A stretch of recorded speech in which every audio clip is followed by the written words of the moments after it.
The best way to get over those hump day blues is to get out there and get active. So we're in Fuller Park right now with the Red Clay Dance Company, and I'm here with Vashawn Ward, their artistic director. And as I understand it, this is your 10-year anniversary? Yes, it is. We turned double digits July 23rd, 2008. So we're 10 years. And what made you put this whole dance company together?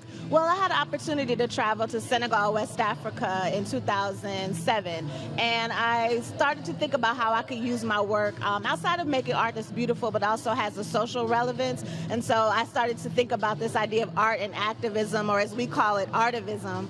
And speaking about things that I see in my community and starting a dialogue about that through our art, through what we put on the stage. I love that. You're a woman after my own heart. You know, my family's from West Africa. I'm Ghanaian, so, you know, it feels good to know that you are putting a highlight on things going on in the diaspora. What made you choose this type of artivism, this form of artivism, to get your message out there and your words out there through the art of dance? Yeah, it was through what I saw in my community, the young people that we worked with, the intergenerational kind of like disconnect, really, and how do we bring that back? How do we bring that connection back, our humanity back to one another? And the best way that I know how to do it is through movement, is through expression, is through sharing our culture, sharing our history, and learning about one another, our similarities and our differences. It doesn't get much better than that. So just to get you over your hump day blues, what we're going to do is we're going to get active, we're going to get moving, and in a little bit later in the show, they're going to show me a few dance moves. But first, we got to stretch. Now, why is it important to stretch, Vashawn Ward? It's important to stretch to get your body moving, your blood flowing, oxygen moving through you, and make sure you don't injure yourself. So you want to prepare your body for what you want it to do and not put it into shock mode. So warming up is important. And when you first wake up, this is something good you can do to get your blood flowing when the day starts and everything? Definitely. Getting the head, because you've been asleep, the body has been still. So getting the blood flowing and moving, doing different isolations, articulating through the body is good. Okay, let's get it. All right, so these are isolations. So what are we doing first? All right. So we're going to start with the head. We're just going to do a little head circle around, nice and easy, making sure you're just checking in with your breath, and then we're going to circle the other way. So head circle to the left. And you want to go slow when you do this, right? You want to start out slow, especially in the morning. You don't want to, jar anything. Then we're going to move to our shoulders, right? Okay. So just circling the shoulders back.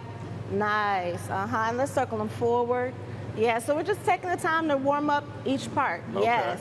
Now let's move to the chest, right? So this is the fun part. Yeah, this is the fun Okay. part. So you want to really be clear in moving the torso. We're going to move front and back. Nice. All right, you got it. Oh, I got my form together. Okay, Don't play. all right. And then we're going to try side to side, right? So Okay, just now really, this this is a little bit. This is a little bit more of a challenge. okay. Now let's see if we can circle it around. Okay. Am I hammer dancing? What am I doing? Yeah, not hammer, just really just taking the time to warm up each part of the body. Version. Yeah, Okay, this is sexy, cool version. Then we move to this fun part down here, the pelvis, right? And the pelvis can move in a lot of different directions. We're just gonna start with a little rock. And then we're gonna move it front and back. Yes, gotcha. And then we're gonna move it around.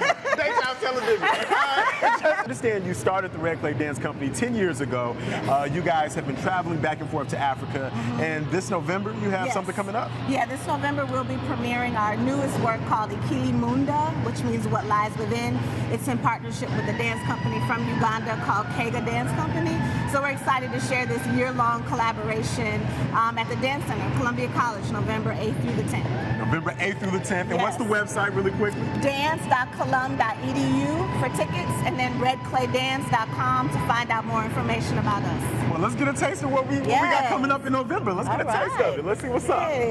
What we got? What we got? And who's dancing right now? Who we have? So right now in the front we have Shanice and Marcia, and then in the back we have Sarah and Destiny, and both of them have been dancing with the company for 3 years, and then Sarah for 7 years. Now, every one of your dance performances has a social activism message. Yes. What is the theme for this performance you've got coming up in November at Columbia College? Yeah, so Ikili Munda, what lies within. So what lies within us culturally, our history. We've been looking at this cross-cultural and international collaboration, and looking at the diaspora, both on the continent and then also us being from the States. So where's that connection, and what lies within each of us that brings us together? I love it, I love it, I love it. Now, coming up pretty soon, you gonna show me how to do that? Yeah, something like that. Something like that. Yes. We've been dancing all morning. We're having a little bit too much fun in here. You guys, show me some of your favorite moves. Hey, hey, hey, hey, hey, hey, hey.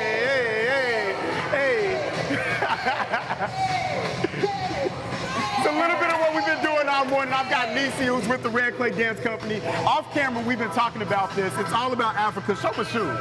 I wore these just for Red Clay. It's all about Africa today.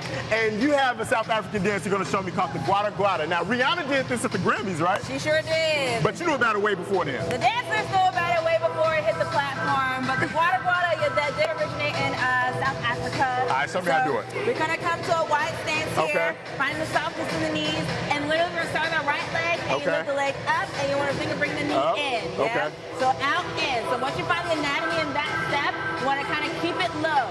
Yeah? Then you're going to have back.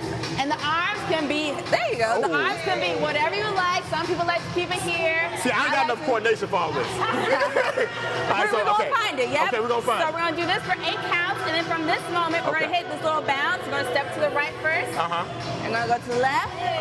We have right, and we have left. So you want to keep the pelvis bouncing. Exactly. We want to do that 4 times. Then from there, we're going to go into a step called the Yandaloo. It's an Afro-Haitian dance. Dance of the snakes. You want to find the suppleness of the spine, starting at the bottom of the pelvis, traveling up all the way through the cervical spine. Okay, show us how it's done. Let's let the professionals do it. All right. The Red Clay Dance Company, dance.cologne.edu.